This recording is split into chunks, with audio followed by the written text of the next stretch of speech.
go. So welcome along, everybody. We are recording today's session. My name's Liz, I work for Medicare, and we've partnered today with Hannah at Grace Cares to put on this webinar about sustainability in your care home. So Medicare do EMR and care planning solutions for care home.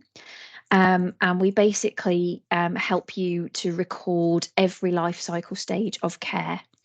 We want to do it in a sustainable way, and we're quite passionate about sustainability. And so we've partnered with Grace Cares, obviously with the recent changes to the CQC inspections in mind.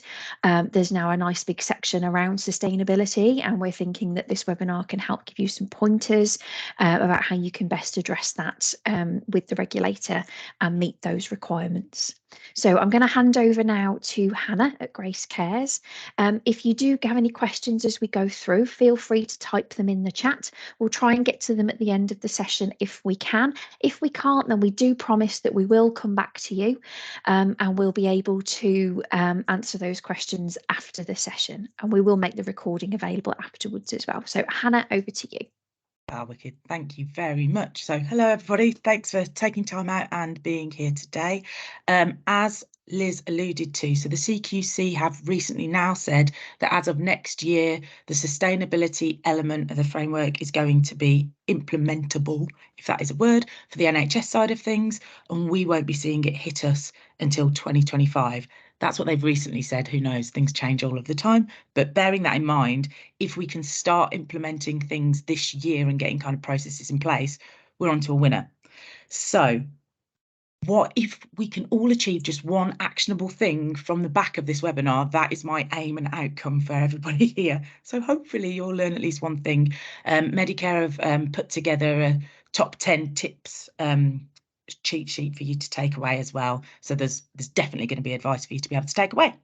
So why listen to me? So Grace Cares, for those of you that have not heard of Grace Cares, we are a non-for-profit that sell pre-loved care equipment, and with those profits we support care workers nationwide, older people nationwide, and we've also got mental health fund pots, and we've got funeral pots of money that we help people with those. We also host tea parties for older people monthly basis and do kindness rock painting and stuff in local care homes. So I've been, unbeknownst to me, thrown into this world of sustainability. So everything that I'm learning, I'm having to learn month on month so I can share it with you. I'm currently on an advisory board to DEFRA, which sounds really cool.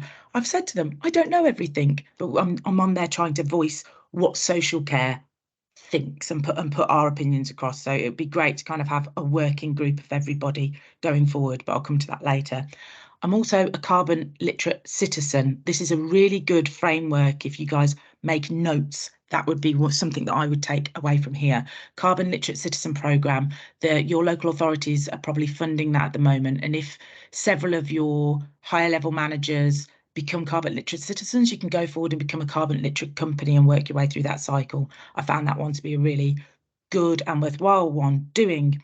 What we're also looking to do as of 2024 is a Caring for Tomorrow series. So we'll be doing quarterly webinars for you guys to be able to then have recorded, like we're doing with this session, as evidence for the CQC. And we're going to do 6 sessions across next year, which is like Caring for Tomorrow Collaborate. So we can all jump on, talk about sustainability problems, talk about case studies of what's working and what's going well, and then take an actionable thing away. We've got that working document we can all show to the CQC. We do monthly care equipment amnesties where we go around to local care homes and pick up care equipment. Anyone that purchases stuff from us, we do monthly impact reports. So we send reports, we work with a lot of the NHS and we send across how much carbon that we saved them, how much stuff has gone then into the circular economy, and then this social impact that's had as well in part of ESG. We've also won Best Sustainable Business Award with Lichfield District Council, and we won an Environmental Action Award through Aviva, the insurance broker. So I'm not saying I know everything about sustainability, and anybody that tells you that they do doesn't. We're all learning. So whether you have already started on your journey or you're working your way up, please don't be scared of it. It's pretty simple, pretty simple stuff, and it doesn't have to be expensive. Right, she says. If the thing, there we go, technology, going the wrong way. We'll go the right, there we go. So what is sustainability? I've alluded to ESG. ESG is environmental, social and governance, but we're kind of focusing just on the sustainability aspect of this. Why do we need to know what's happening?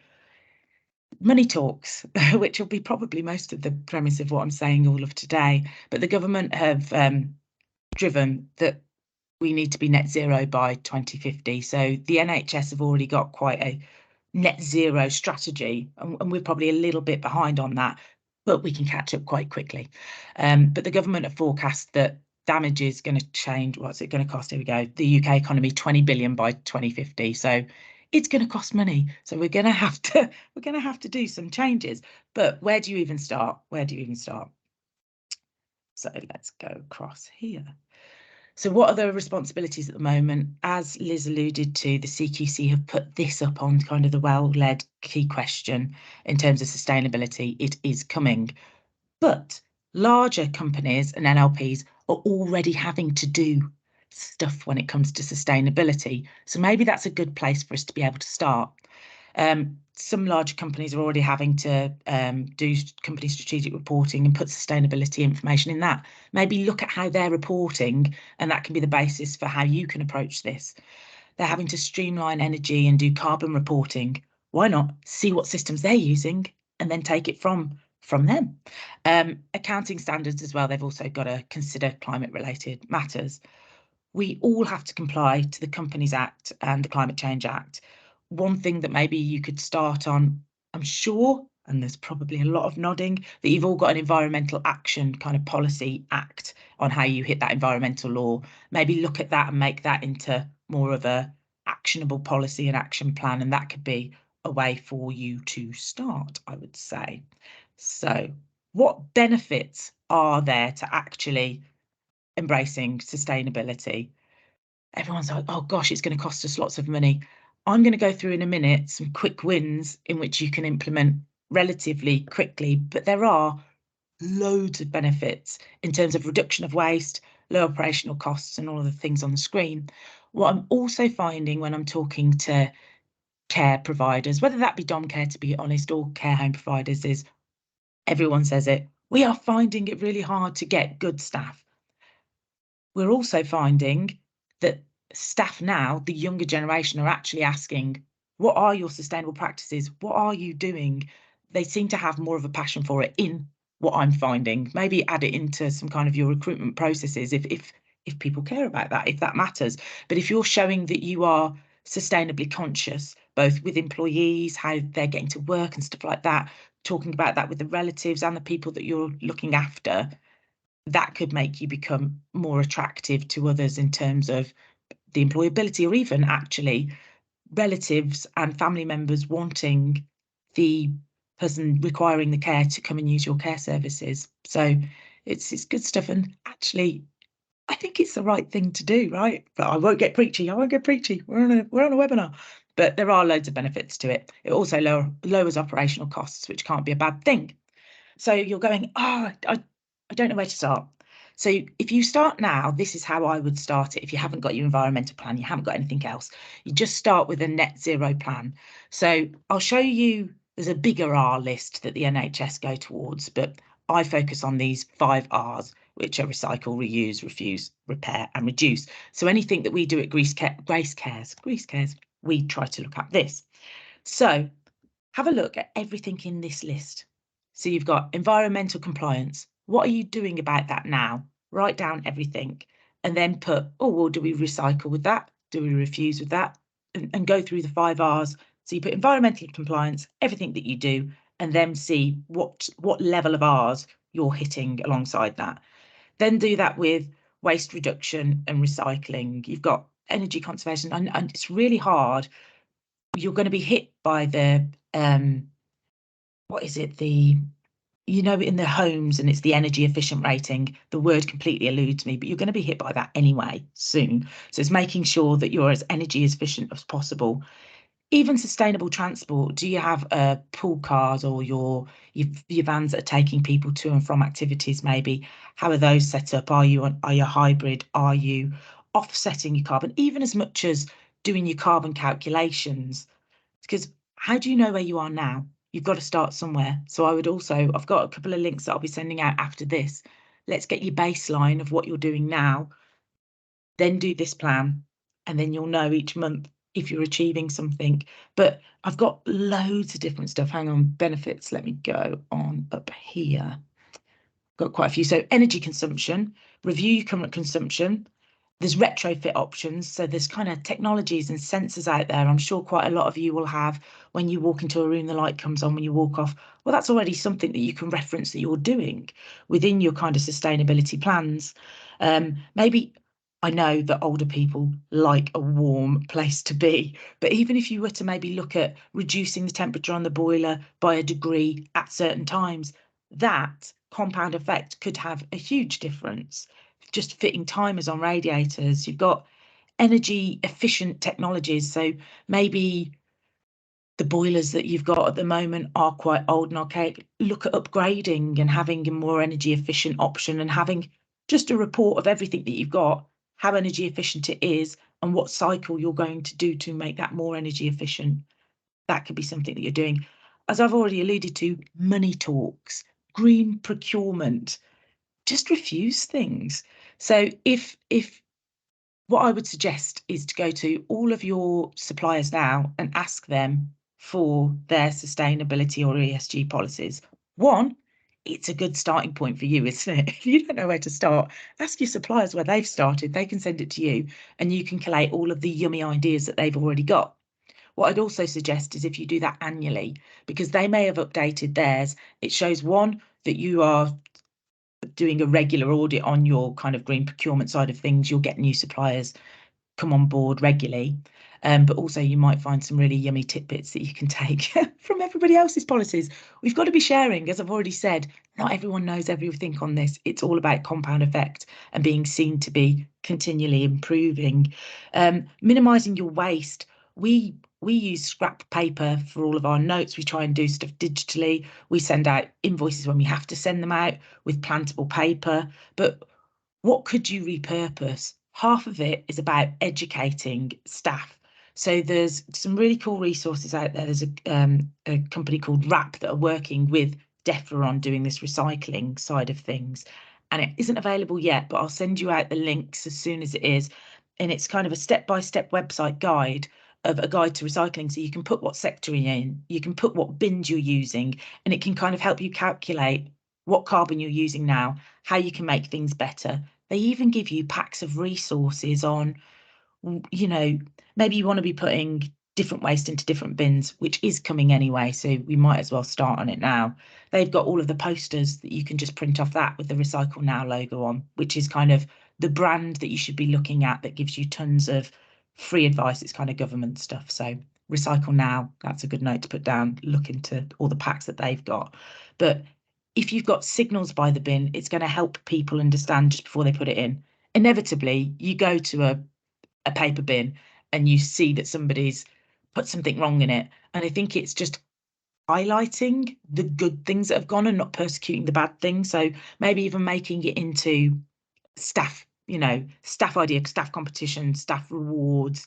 Maybe you've got staff that are really interested in it. So how are you going to keep this evolving on a month-to-month basis potentially, or maybe you deem that it's quarterly or however long in the cycle that you want to do it, but it's got to be another thing for a care manager to have on their plate. I've got to do sustainable practices now on top of all of this. Oh my goodness. We've seen that working with local colleges that have got health and social care or sustainability angles within it, they often need work experience. So we're working in terms of Grace Cares with local colleges, and their students are helping us with our sustainability plans. So they hold us accountable each month. So we had our first go at doing our kind of net zero plan, and we kind of went through all of these elements and we did our environmental policies and all of that. And then we were like, right, this is what we're going to do. And we have the college students hold us accountable each month, which is quite cool. And they're telling me all of the new stuff that they're learning and what they're finding interesting. Maybe you could have some element of that you'd be able to do. Also, maybe as a curveball, grandchildren. Have you got any grandchildren or families that are particularly involved with the residents and involved with their loved ones and involved with the care home or the care setting, maybe they'd like to support with this. Maybe it's something that they could get involved with and feel that they were giving back. As I've already mentioned, we're doing the Caring for Tomorrow series for next year that care managers can jump on. So at least 6 times out of next year, there will be meetings that they'll be involved with other care operators to explore what is good, what is bad, what can we do now. We've just got to help each other on this, but it doesn't have to be another thing that you have to do. In terms of recycling, we do care equipment amnesty, but is there any other kind of amnesties that you could do? Or with the local community, I know one of the care homes are doing, it's quite hard to recycle batteries, and you see in some of the superstores and Tesco and the likes, they have the battery recycling within them. Could you make your care home be a battery recycling place, because they don't take up all that much space, and it's a reason as to why the general public would interact with the home. There would be some kind of positive PR that you could get off that, and then you're showing your sustainability credentials, not just to the residents within the home, but then sharing it within the community.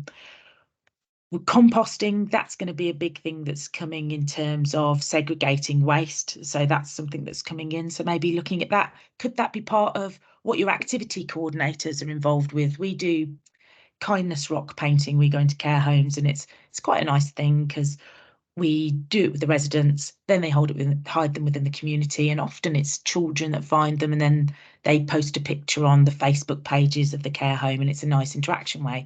But that's an activity that's sustainable, that then helps within the community. Maybe you could do an activity of building birdhouses or bug boxes, so that helps the biodiversity of your care home gardens, but it's also an activity that the residents are doing. Maybe your activity plans could all have an element of sustainability in it, and that's how you're hitting some of the targets and evidencing stuff. Now, Grace Cares has been built on the foundations of sustainability, so we're lucky in the fact that we haven't had to retrofit anything. But what we give to new volunteers that join us, and so we don't have to boil the kettle as much, we've got those thermo flasks. So every time we boil the kettle, we fill everyone's thermo flasks. And it also sounds bad, they don't have to get up from their seats as often, which is cool and more productive, but it just means that we're boiling the kettle less. That's really why we're doing it, which is quite cool. We've got travelling and ride to work scheme, so we encourage people to sign up to the rota. When are they coming in? Can people share lifts? That's something, and I know some people would not want to car share with other people, and that's fine too, but some people might want to do it. You're giving people the choice. Also, with the care home side of things, I wanted to let you know construction is responsible for 11% of all carbon emissions. So when you are looking to maybe have an extension or do any work or build something from new, I don't know what place or position that you're in with that, there are 2 kind of different standards that contractors should look out for. There's BREEAM standards framework or the well-being standard. So they ensure that energy and emission targets are met. So that will help tick a green box. Training and upskilling staff, maybe just having a simple video on how you're sustainable in the care setting for new starters. So there's a tick on the box that they've learned something there. Staff competitions, anything with a competitive edge seems to work that I've seen, but I don't know how that would work with your staff, but making it competitive seems to work for a lot of people. Obviously, you need to look at your carbon footprint. There's the one that I use is called Zero Geeky Earth. I'll send the link through to it, but that kind of helps you understand what your carbon footprint analysis is at the moment. And there are also carbon offsetting. So if you realise at the end of each month, gosh, I'm always over, and which you will be to begin with, and will you ever hit net zero? I don't know in the settings that you're doing it, but then if you're planting trees is kind of, you can do the offsetting. The ideal, and what I believe the CQC are going to want to see, is that you're mitigating and eradicating unuseful things, but there are things that we do that are going to be causing an environmental impact. So as long as we can see that we're offsetting that as well, and it's not pure offset that we're doing, that should be pretty cool. Even saying no, I would say no to different people that obviously supply to us. Have you thought about, I think it's on the next slide, I'll go into it. She says, but potential solutions, right, we'll go on to this. I've already mentioned about carbon literate citizens. I like that one the best. I found that the one that's the most easily relatable to. There's other ones that are out there, so maybe you'll want to go and see their frameworks and see which works for you. Maybe you have got enough money to pay for an accreditation straight off the bat. These are the 4 that I've seen so far that I like. Go and do your own research. Now you will see certified B Corp everywhere. It's in my RAS, I see it everywhere. You'll see when you go into a clothing store, I went into Fat Face yesterday, certified B Corp, everything on the back of packaging, you'll see it. That really is the kind of Rolls Royce of you know, doing this. If you go on their website, you can do a questionnaire that almost sees how far you are so far in terms of hitting your sustainable credentials. So maybe you just go on there each month and take that as something that shows how you're evolving your practices. But a lot of the local authorities are funding places on the certified carbon literate programme. So I would definitely go and look at that. Day 1, you will be very, very sad on day 1 of the training. You think that the whole world is on fire, but I promise by day 3, once you've done your pledges and you've hopefully passed you kind of do a pledge test and a kind of recap on the learning. And then if you pass that, you get certified and you become a carbon literate citizen. But I really think that's the one that's worthwhile doing. In terms of funding, maybe take a screenshot of this. I can and send this through to you. This is the funding streams that I'm aware of at the moment. What I'll be doing on a quarterly basis is all of the funding that I know of, I'll be sticking in a webinar to share with you. It's in the government's interest, as we've already said, to be helping us hit sustainable practices because it's costing so much money. So they'll be putting a lot of incentives out there to get us more efficient. So have a look at the fundings that are out there. There's goinggreen.co.uk, that's quite good. National Lottery do kind of specific purposes funding. So it depends on how your care provision is set up. But the local economic officers for your local authority often know what funding pots are out there as well. So I would be making friends with those guys and trying to understand how you can get some of this funded. Also, there's a lot of loans that are out there at the moment. So here we go, bank funds and stuff like that. So there's some providers that are providing loans out there, and if you hit certain green credentials from the loan, they'll give you money back. There's different ways that lenders, they are being hit over the head a lot with sustainability and trying to tick that box. So they are out there trying to support you as well. So that's well worth looking at in terms of funds for that. Bank funds, this is an easy one. Who do you bank with? What are their green credentials? If their green credentials aren't so good, bank with somebody else. That's a tick, because they're investing their money in green stuff. Where are your pension funds for your staff coming from? Are they being invested in oil and gas? Or are they being invested in something that's sustainable? Money talks. If we all move our money out of the things that are causing detriment, yay, hopefully more people will then go along the journey. Speak to your finance team and your finance lead and find out where you are spending your money. The Make My Money Matter campaign, if you go on that website, that's a really good one as well. But anything in terms of procurement, I would say go and ask everybody what their rules are and maybe put it on your procurement frameworks as a standard going forward now that you will ask for sustainability credentials going forward. Final thoughts. It's a whistle stop tour. I've got thoughts on cleaning. I've got thoughts on lots of things, but if there's any questions, we can come to it. This is a good stat that I wanted to leave you on. So companies which pursued sustainability with the genuine aim of creating additional value for society. So this isn't just we planted trees for each member of staff we got. This is you've actually made an impact and made changes to your organisation. They generated higher profits within the both medium and long term than those that did not pursue sustainability. So inevitably it will save you money and it will save the planet and hopefully it will bring people together more. So it's overwhelming and it sounds scary, but hopefully you've took one little tip that you're going to go, yeah, I'm going to go and ask all of our suppliers for their sustainability plans, or yeah, I'm going to go and ask where our pension pots are invested. Just that one thing, you're already showing evidence that you're moving a little bit forward. It's not going to be scary. It's not going to be all about buying solar panels and having expensive things happen within your homes. So if you scan on the screen now, and I'll also send it you in an email afterwards, and so will the Medicare team, 10 ways to increase your care home sustainability. That's a guide that Medicare have pulled together for you. If you're interested in knowing more about the Caring for Tomorrow webinars and collaborate sessions for next year, if you scan that QR code, that'll take you to some more information and the dates on that. But I tried to make it as compact for half an hour. Were there any questions that have come up? Because I can't see because I'm all screened. Liz, help We've me. just had one so far about we'll be Okay. forwarding the slides afterwards, and I've said yes, we'll be sharing the guide and lots of hints and tips after the session, so don't worry, we will be sharing those. If Yeah. there are any other questions, if anybody wants to pop them in the chat, if we don't have time to answer them now, we will get back to you in the follow-up information that we send out.